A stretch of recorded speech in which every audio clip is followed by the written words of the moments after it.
Hey there, builders and makers! Ever find yourself needing a specific kind of power for a project? Maybe a store-bought battery just doesn't cut it. That's where the magic of DIY comes in.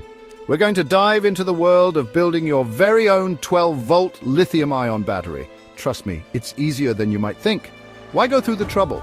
First off, you control every aspect of the battery, from its size and shape to its power output. Need something small and compact? No problem. Need something to power a beastly project? You got it. Plus, building your own is often way cheaper than buying pre-made, especially if you salvage some materials.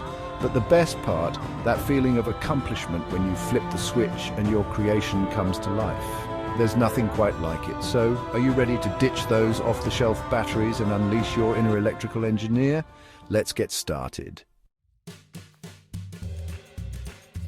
Before we even think about grabbing tools, we gotta talk safety. Lithium-ion batteries are powerful. We need to treat them with respect. First things first, always wear safety glasses. We don't want any stray sparks or bits of metal messing with those peepers.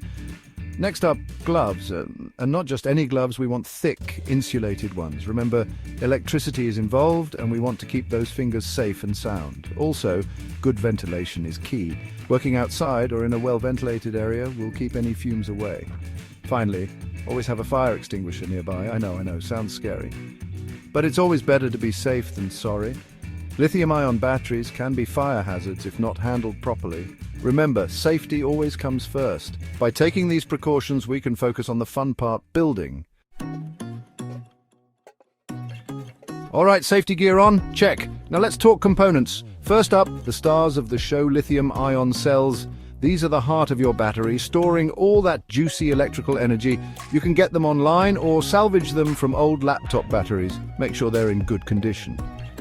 Next, you'll need a battery management system, BMS. Think of it as the brain of your battery. It keeps everything running smoothly, preventing overcharging and over-discharging, which can be dangerous.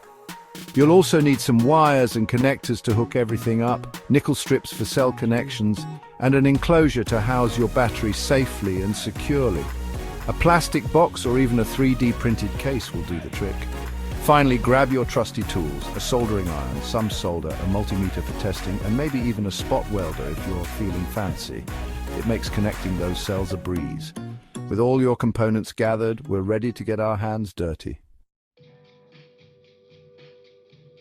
Now for the fun part, building. Don't worry, we'll take it slow and steady. First, we need to prepare our cells. Make sure they're all at a similar voltage level. We can do this with a special charger or by carefully balancing them.